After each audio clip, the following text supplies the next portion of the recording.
Welcome to the beautiful Philippines, where pristine beaches, lush landscapes, and vibrant communities make our nation truly special.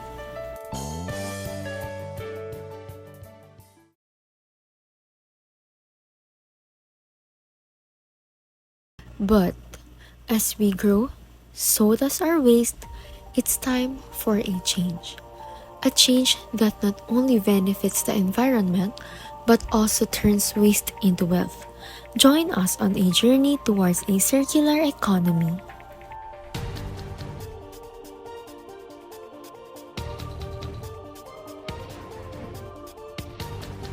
Our planet is facing a waste crisis. Landfills are overflowing, oceans are polluted, and the impact on our environment is undeniable. The question is, how can we endeavor for a change? Let us use the power to make a difference.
Brad, gusto mo yan?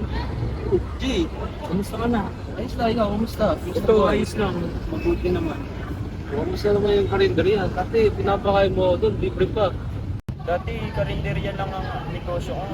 Pero nung umasenso, nagpatayo ako ng JJ's Resto. Oh, nakapagpatayo nga rin. Sabihin naman naman minsan dyan. Kami si Tutong eh. Pero ikaw ba? Paano ka yumaman? Ayun nga.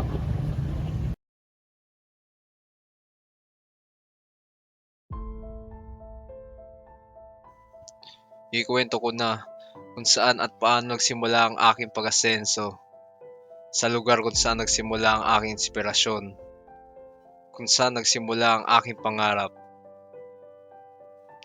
Nagsimula ako sa pinakababa, walang naniwala sa akin. Pero di ako sumuko, patuloy pa rin ako sa pagpursigi makamit ang aking pangarap. Kahit iilan lang ang naniwala sa akin na kaya ko tong kamitin. Sa munting pangangalakal ako nagsimula. Hindi ko to kinakahiya. Kailangan ng pera kaya ko to nagawa. Matirik man ang araw, kahit umulan pa o kahit pagtawanan pa ng iba ang aking trabaho. Hindi ako tumigil, hindi ako sumuko sa patuloy na pag-abot ng aking pangarap. Buti na lang, may mga taong tumutulong sa akin, mga taong sumusuporta sa akin at naging gabay ko sa aking pinagdadaanan. Hindi sila naging madamot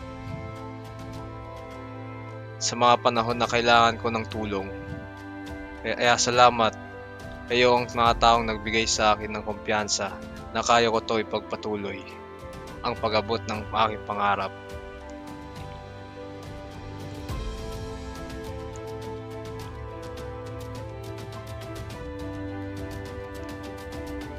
Kaya yun, mas lalo akong nagsipag sa aking pangangalakal. Araw-araw, di ako sumuko dahil ito ang naging daan patungo sa aking pangarap. Nagsasabay ko ang pangangalakal at ang aking pag-aaral. Sa simpleng pangangalakal, ako'y nakapag-aral.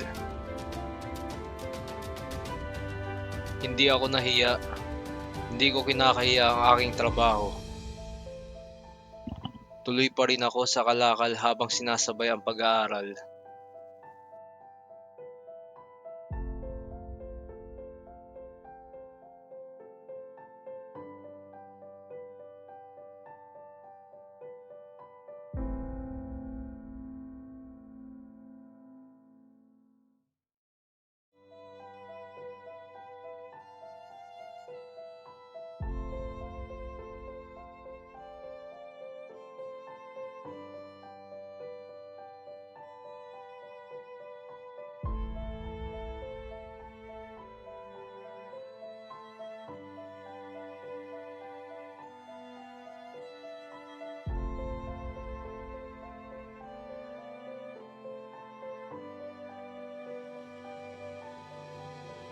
Hanggang sa pag-asenso ko, nasa puso't isip ko ang aking mga naranasan, ang aking mga pinagdaanan. Dahil ito ang mga bumuo ng kwento kung paano ko naabot ang aking pangarap.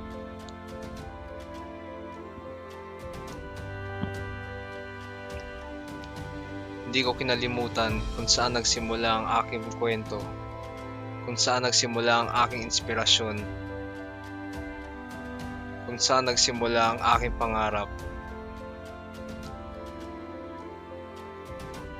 Kaya para sa inyo, mga taong kagaya ko, na may pangarap na gustong maabot, huwag kayong susuko. Gaano kahirap man ang inyong pagdadaanan, gaano kahirap man ang inyong dadanasin, dahil mga pagsubok lang yan ng buhay. Kailangan nyo lang malampasan at magpursige para maabot ang inyong mga pangarap.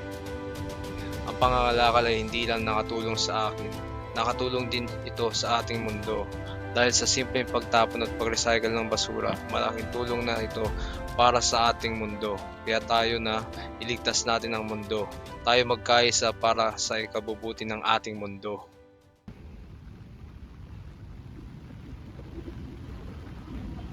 Dahil dito yumaman ako. In today's world, waste management is a growing concern. With the increase in population and consumption, waste production has also skyrocketed. This has led to environmental issues such as pollution, landfills, and depletion of natural resources. However, this problem has also created opportunities for individuals to become millionaires. He started from humble beginnings by collecting and reusing waste to create new products. One person's trash can be another person's treasure, and some individuals have managed to turn waste management problem into a profitable business. By investing in recycling technology, creating sustainable products, and implementing efficient waste management systems. By changing our habits and adopting more sustainable practices, we can make a positive impact in the world and potentially even become successful. It's time for us to take responsibility with the right approach and mindset. We can all contribute to changing our lives in the world for the better by addressing the issues of waste management. This year for Christmas I want thank you for watching.